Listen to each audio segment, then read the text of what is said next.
Good morning students. आज हम discuss करेंगे about the future continuous tense. In our previous class we have discuss about the present simple future tense के ऊपर discuss किया था। तो फर्स्ट हम देखते हैं what is future continuous tense. Future means the event which will be takes place in near future, which will be takes place in future time. It is called future tense. Future continuous means the work या the event in the middle portion of the continuous. ठीक है, future. तो future में होने वाला कोई काम का जो मिडिल पोर्शन, जैसे मैं ये काम करता रहूँगा, उस टाइम करूँगा, कोई फ्यूचर मतलब कोई स्पेशल इंडिकेशन नहीं है, करता रहूँगा मीन्स काम करने की मिडिल पोर्शन को हम यहाँ पे इंडिकेट करें, तो इस चीज़ को हम फ्यूचर कंटिन्यूस में रिप्रेजेंट करेंगे। तो we use future continuous tense to indicate that we will be in the middle of doing something in a specified time in the future। एक स्पेसिफाइड टाइम की मेंशनेशन होगा, वहाँ पे काम के बीच का रिप्रेजेंटेशन होगा कि काम चल रहा होगा, मैं ये काम करता रहूँगा, मुझे कोई हेल्प करता रहेगा, है ना, मैं इसकी मदद करता रहूँगा। मीन्स मेरे जो काम है बिल्कुल 100% क्लियर है एंड 100% उसमें पर्टिकुलरिटी है। हाँ, ये काम मैं उसको ये करता रहूँगा या मैं उसको ये काम मदद करते रहूँगा, ये चीज़ में मदद करते रहूँगा। ठीक है, तो future continuous means ING form का यूज होगा। ठीक है, क्योंकि हमने जितना भी कंटिन्यूस फॉर्म अगर हम थोड़ा डेप्थ में चले जाए तो हम टाइप्स ऑफ वर्ब्स में फाइनाइट नॉन फाइनाइटिव वर्ब्स के ऊपर डिस्कस किया है। नॉन फाइनाइटिव वर्ब्स में हमारे कैटेगरी आता है जीरोन मीन्स वहाँ पे हम आईएनजी फॉर्म का यूज़ करते हैं। वहाँ पे हम नाउन या ऑब्जेक्ट के तौर पे उसको रिप्लेस कर सकते हैं आईएनजी फॉर्म को। जैसे सिंगिंग इज माय प्रोफेशन, तो वहाँ पे सिंगिंग को मैंने जो सब्जेक्ट यूज़ किया है, तो वो सारे जीरंड है। लेकिन जब कंटिन्यूस की बात आ जाएगा देन वहाँ पे आईएनजी फॉर्म का यूज होगा। सिर्फ आईएनजी फॉर्म, हमें इसमें कंफ्यूजन नहीं होना है कि आईएनजी फॉर्म जो एक्चुअली यूज हुआ है वो आपका एज ए जीरंड यूज हुआ है या कंटिन्यूस फॉर्म यूज हुआ है। ठीक है, जीरंड मीन्स हमारी रिप्लेस होगा नाउन की जगह एज ए सब्जेक्ट और ऑब्जेक्ट, और कंटिन्यूस मीन्स जो काम अभी चल रहा है। तो हम देखेंगे फ्यूचर कंटिन्यूस। मैंने कहा डेफिनेशन वाइज फ्यूचर टेंस में कोई भी इवेंट की मिडिल पोर्शन को रिप्रेजेंट करने के लिए या काम करता रहूँगा उसको रिप्रेजेंट करने के लिए हम फ्यूचर कंटिन्यूस का यूज करते हैं। तो फर्स्ट हम इसका स्ट्रक्चर देख लेते हैं। तो फर्स्ट देखेंगे हम अफर्मेटिव सेंटेंस के लिए। अफर्मेटिव सेंटेंस स्ट्रक्चर क्या है? सब्जेक्ट प्लस विल और सेल का यूज होगा, प्लस बी प्लस जैसे कंटिन्यूस है आईएनजी फॉर्म, देन ऑब्जेक्ट अगर है तो, या कॉम्प्लीमेंट सेंटेंस के अकॉर्डिंग अगर है तो हम यहाँ पे सब्जेक्ट के अकॉर्डिंग कॉम्प्लीमेंट्स या ऑब्जेक्ट का यूज करेंगे। For example we will be helping her in doing such types of jobs, ठीक है ना। हम उसको उसी प्रकार की जॉब, इसी प्रकार के काम करने के लिए हम लोग उसको सहायता करेंगे, करते रहेंगे। ठीक है, ये जो काम कर रहा है उसी प्रकार के काम करने के लिए हम उसका सहायता करते रहेंगे। तो हमने यहाँ पे देखा affirmative sentence in case of future continuous का सेंटेंस स्ट्रक्चर क्या है? Subject plus will. देखो ये जो ग्रामेटिकल पार्ट है ना, ये थोड़ा हमें टाइम लगेगा बट इसको समझाना तो है। चैप्टर खाली तो हम कवर नहीं कर सकते ना, सिर्फ एक्सरसाइज पार्ट को देखें तो समझने के लिए टाइम भी चाहिए। ठीक है, तो सेंटेंस स्ट्रक्चर क्या है? सब्जेक्ट प्लस हमारा हेल्पिंग भाग, हम सब्जेक्ट के अकॉर्डिंग विल और सेल का यूज करेंगे। जैसे मैंने कहा था सेल का यूज जनरली आई और वी के पास होता है। इसके बाद बी प्लस भाग का आईएनजी फॉर्म, देन ऑब्जेक्ट और कॉम्प्लीमेंट सब्जेक्ट को लेकर। तो यहाँ पे हमने सब्जेक्ट वी, इसी के अकॉर्डिंग सब्जेक्ट के अकॉर्डिंग हमने हेल्पिंग भाग विल का यूज किया है। We will be helping her in doing such types of jobs. ठीक है, ये हो गया आपका अफर्मेटिव सेंटेंस। जब नेगेटिव सेंटेंस में इसको चेंज करेंगे, हम उनको नहीं कर पाएंगे, हम उसको, जैसे कि क्या सेंटेंस का मीनिंग क्या है कि हम उसको उसी प्रकार के काम करने के लिए सहायता कर रहे हैं, करते रहेंगे। नेगेटिव में होगा हम उसको इस प्रकार के काम करने के लिए सहायता नहीं कर पा रहे होंगे। ठीक है, पर्टिकुलरिटी मीन्स फ्यूचर टेंस का रिप्रेजेंटेशन हो रहा है यहाँ पे, तो यहाँ पे हो जाएगा सब्जेक्ट प्लस उंट। ठीक है, या साइलेंट वगैरह का यूज करेंगे, प्लस बी प्लस वर्ब का आईएनजी फॉर्म प्लस ऑब्जेक्ट। तो क्या हो जाएगा सेंटेंस का? सेम कंडीशंस को we will be helping her in doing such types of jobs. जब इसको नेगेटिव सेंटेंस में कन्वर्ट करेंगे तो हो जाएगा we wouldn't be helping her in doing such types of jobs. ठीक है, नेगेटिव सेंटेंस हो गया। देन हम इंट्रोगेटिव सेंटेंस करेंगे। इंट्रोगेटिव सेंटेंस में आपका जब हम इसको WH मैंने कहा था इंट्रोगेटिव सेंटेंस हमारे 2 टाइप में आप डिवाइड करते हैं। आपका एक यस नो और नेगेटिव। WH जब यस नो में करेंगे हो जाएगा will or shall plus subject plus be. ठीक है, will or subject plus be plus भाग में ING फॉर्म, देन अगर ऑब्जेक्ट हो तो या कॉम्प्लीमेंट्स जो भी सेंटेंस की रिक्वायरमेंट है तो हम उसको नहीं कर पाएंगे। या पॉजिटिव सेंटेंस को लेके अगर इंट्रोगेटिव करेंगे हम उसको इसी प्रकार की काम में सहायता करते रहेंगे। ठीक है, तो हम जब यस नो इंट्रोगेटिव में करेंगे तो क्या हो जाएगा, क्या हम उसको इसी प्रकार काम करने की सहायता करेंगे, है ना। तो ये हो जाएगा विल वी, सब्जेक्ट है will we be helping her in doing such types of jobs।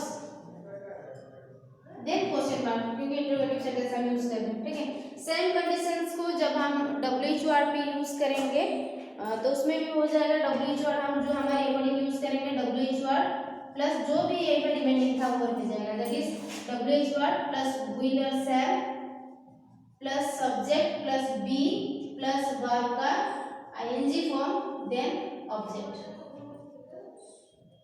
And question mark. ठीक है, WH वर्ड की अगर रिक्वायरमेंट के हिसाब से हम करेंगे, जैसे कि सपोज यहाँ पे हम करते रहेंगे उसकी सहायता।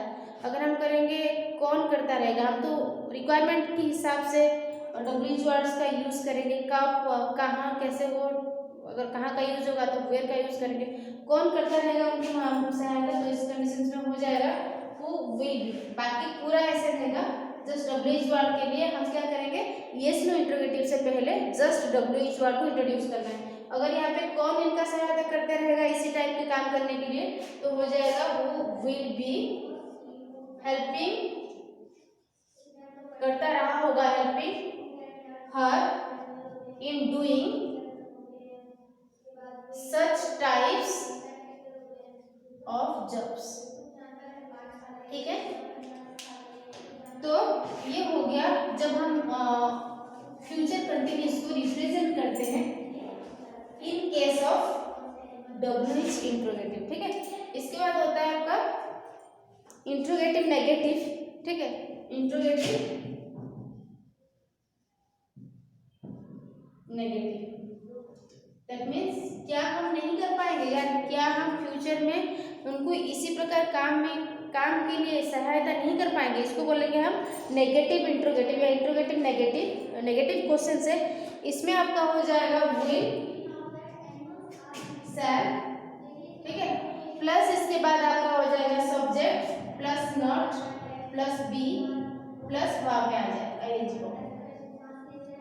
ठीक है, तो क्या होगा, विल सब्जेक्ट क्या था will, not be helping her in doing such types of jobs. ठीक है, अगर हम बुक को भी रिफर करेंगे ना तो इसको बहुत अच्छी तरह से समझ लेंगे, इसकी इतना अच्छी तरह से करके इस चीज को पॉइंट आउट किया है। ठीक है, तो हमने यहाँ पे सेंटेंस स्ट्रक्चर देखा about the affirmative sentence, negative sentence, interrogative both yes no interrogative and WH interrogative and lastly interrogative negative। then हम देखेंगे about the uses of future continuous tense, कहाँ पे यूज होता है। the future continuous tense is used, first point है हम discuss करेंगे कहाँ पे इसको यूज करते हैं।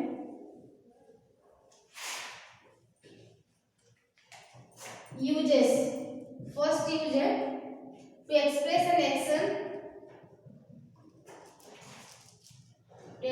action, which will be in progress at the given moment in the future। ठीक है, will be progress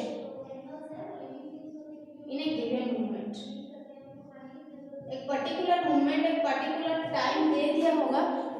उसी टाइम हो रहा होगा, कि श्योरिटी है कि उस टाइम हो रहा होगा, 100% हो रहा होगा, उसके मिडिल पोर्शन को रिप्रेजेंट करने के लिए हम जनरली फ्यूचर कंटिन्यूस में क्या यूज करते हैं, it will be raining tomorrow, ये कल बारिश हो रहा होगा, ठीक है। For example in an hour, 1 घंटे में I will be sitting in front of my TV, 1 घंटे के बाद मैं अपने टीवी के सामने बैठा हूँगा, ठीक है। तो ये जो काम है इन फ्यूचर में, इन प्रोग्रेस में, गिवन पार्टिकुलर मूवमेंट में जो काम को हम रिप्रेजेंट करेंगे, वहाँ पे हम फ्यूचर कंटिन्यूस का यूज करेंगे। सेकेंड है to make guess about something in the present और फ्यूचर, गेस करना, कोई श्योरिटी नहीं है, जस्ट आइडिया, प्रेडिक्शंस, पता है, ठीक है। To guess about something, predict करना, प्रेडिक्ट करना, कोई श्योरिटी नहीं है, किसी के बारे में प्रेडिक्ट करना, पूर्वानुमान देना, शायद हो सकता है या नहीं हो सकता। फॉर एग्जाम्पल नेक्स्ट वीक, अगले हफ्ते we will be shifting to our new bungalow, हम अपने, हो सकता है हम अपने न्यू बंगले में शिफ्ट हो सकते हैं, कोई श्योरिटी नहीं है, प्रेडिक्ट करना, गैस करना। या Richa will be getting married very soon, Richa की शादी जो बहुत जल्दी होने वाला होगा, ठीक है। तो ये मीन्स प्रेडिक्शन, नो श्योरिटी। तो जब हम प्रेजेंट या फ्यूचर में कोई काम को प्रेडिक्ट करते हैं, गेस करते हैं, तो वहाँ पे हम फ्यूचर कंटिन्यूस का यूज कर सकते हैं। नेक्स्ट है to make polite questions about something और समबडी, किसी को पोलाइट क्वेश्चंस करने के लिए हम, किसी को या किसी के बारे में पोलाइट क्वेश्चंस करने के लिए हम फ्यूचर कंटिन्यूस का यूज करते हैं। For example will you be coming home before और आफ्टर 10 PM, ठीक है, क्या रात को 10 बजे से पहले या उसके बाद आ सकते हैं। Will be going to the supermarket, ठीक है, will you be going to the supermarket, क्या आप सुपर मार्केट को जाने वाले होंगे। I have something to buy, मुझे कुछ खरीदना है। तो किसी को पोलाइट क्वेश्चंस करने के लिए हम फ्यूचर कंटिन्यूस का यूज कर सकते हैं, ठीक है। तो ये था आपका फ्यूचर कंटिन्यूस। सेम कंडीशंस में हमारा फ्यूचर परफेक्ट का भी यूज देखिए, इसका sentence structure, the future perfect tense express the action before another action in the future, दूसरी एक्शन होने से पहले और जो एक्शंस को हम बताएंगे, तो वहाँ पे हम फ्यूचर परफेक्ट का यूज करेंगे। उसका सेंटेंस स्ट्रक्चर यहाँ पे है, ठीक है। दूसरा एक्शन होने से पहले, हो चुका होगा ये काम, ठीक है। बारिश आने से पहले राम घर आ चुका होगा, तो ये सब कंडीशन है। एक इवेंट होने से पहले दूसरा इवेंट होने का जो पॉसिबिलिटीज हो रहा होगा, उसको हम फ्यूचर परफेक्ट में यूज करेंगे। हमारे नेक्स्ट पीरियड में हम future perfect and future perfect continuous के ऊपर डिस्कस करेंगे। तो इस दोनों से रिलेटेड, जैसे simple future and future continuous से रिलेटेड जो भी आपका एक्सरसाइज रिलेटेड क्वेश्चन होगा, तो उसको कोशिश कीजिएगा आप लोग करने के लिए, ठीक है। बाकी आपका इंग्लिश रीडर बुक से एक चैप्टर को मैंने आधा करवाया था, उसको आज ही मैं क्वेश्चन आंसर सेंड कर दूँगी, नहीं तो कल मॉर्निंग में ही सेंड कर दूँगी, ठीक है। Thank you.